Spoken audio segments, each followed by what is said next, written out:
This week in Gleipnir, Kaguya and Claire try and find Elena, but does it work? Well, let's talk about this. 化け物に実はね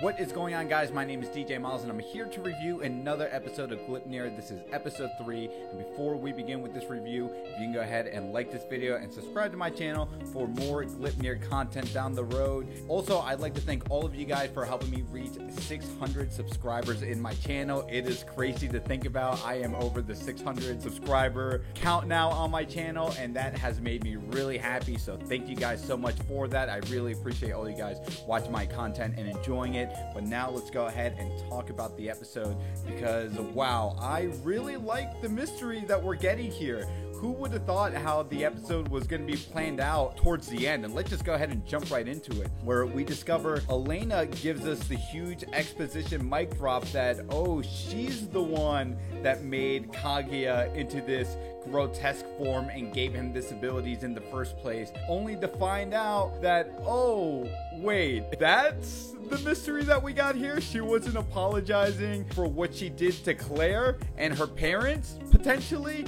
And again, how do we know this? Because the moment Elena heard Claire's voice, she didn't even recognize, one, that it was her sister. She just immediately thought, wait a minute, there's a female inside of you, Kaguya? No. This is how it works. I am supposed to be the only female that can be, that can only be allowed inside of you. And how does the episode end? She rips off Kaguya's head, and that's it. But is the story over? Probably not, because he's our main protagonist. So anyway, let's go ahead and jump a little bit back towards the beginning of the episode. We have to talk about the fan service here. I mentioned it last week, but now we have to talk about it again this week. Okay, I think for the sake of, again, I'm just going to use the word femme fatale for Claire. This is Claire. She's just a very open sexual person, but we also find out she's also a virgin, which I know that was probably the biggest head scratcher in this episode. Listen, I know we got a lot of crazy shit with Elena and what she said to Kaguya, but I think Claire being a virgin is definitely the one where a lot of people are going to walk out of this episode saying, Nani? The fan service. I think we are seeing two different dichotomies here with Claire and Kaguya. Kaguya is a very shy and timid person. He's pretty much the female in this relationship, right? Where we have Claire, who's very forward, who's very pressing, who says, okay, this is how we're going to tackle it, and you're just gonna have to take it, right? Pun intended or no pun intended?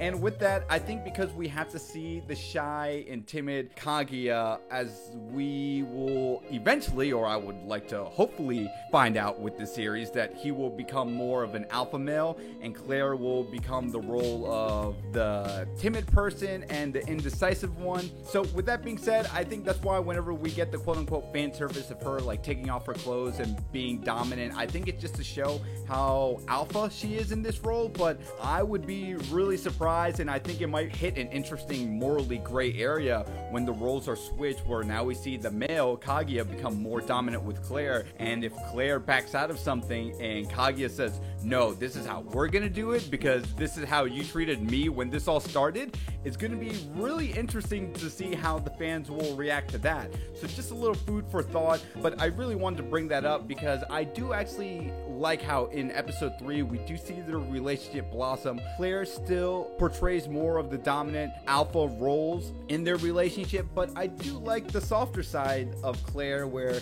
she becomes shy and timid, and you see her face flushed where she tells Kaguya, hey, you know what, we should go to the movie theaters and watch a movie just to relax because we are in a crazy ass situation. There's people trying to kill us and vice versa. Let's go ahead and watch a movie, but I am scared of horror movies, so I hope it isn't a horror movie, right? I mean, how many of you guys were watching it like, oh my god, she's scared of horror movies and she's a virgin, right?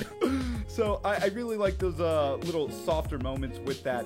And I want to say this too, the animation where Claire penetrates Kaguya, when we just see her foot go inside his torso. Let me know in the comments down below how you feel about that, because the thing that they do with the music and then just how they set the vibe with it, right? Again, because they love to play with these quote-unquote sexual themes of penetration and all that. Do you feel comfortable with it? Do you feel uncomfortable with it? I just kind of look at at it as an audience member in fascination of like, oh, this is what it's like. For those of you who have had sex, then this is also what what it must feel like, right? So it's a weird thing how they try and get the audience to react to those animation moments, but I do think these are the things that's going to separate Gleipnir from a lot of other anime counterparts. We also find out more backstory with Claire that, yeah, my sister, she killed my parents. And how do I know that? Well, Kaguya, I want you to smell this, because this was her uniform. And this is the main important stuff that we get with this episode, the smell of blood. Kaguya can definitely smell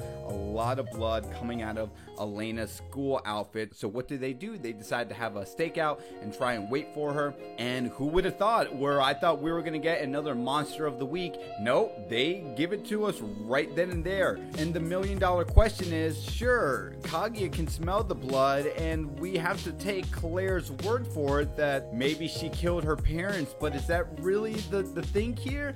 I don't know. I like to think that Elena is thinking that because, yeah, what are you gonna do when you see your sister who has become a monster, and then you go into your house and it's destroyed and your parents are nowhere to be found?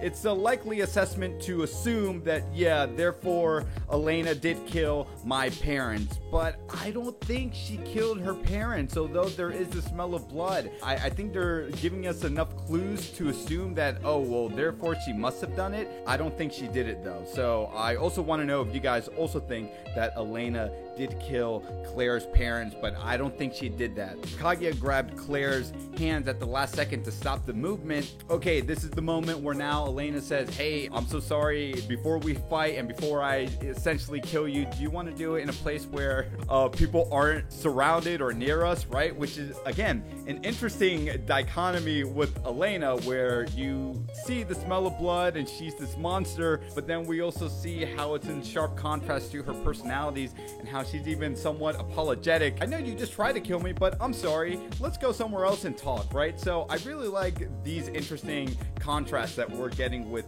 Claire and Kaguya, and then Elena, who has this grotesque monster personality, only it to be different than what she's really feeling deep down inside. But again, the biggest head scratcher and the biggest thing how I like how the episode ended wasn't that Elena was apologizing to Claire, it was the fact that Elena was apologizing to Kaguya, putting him in this body. Wow.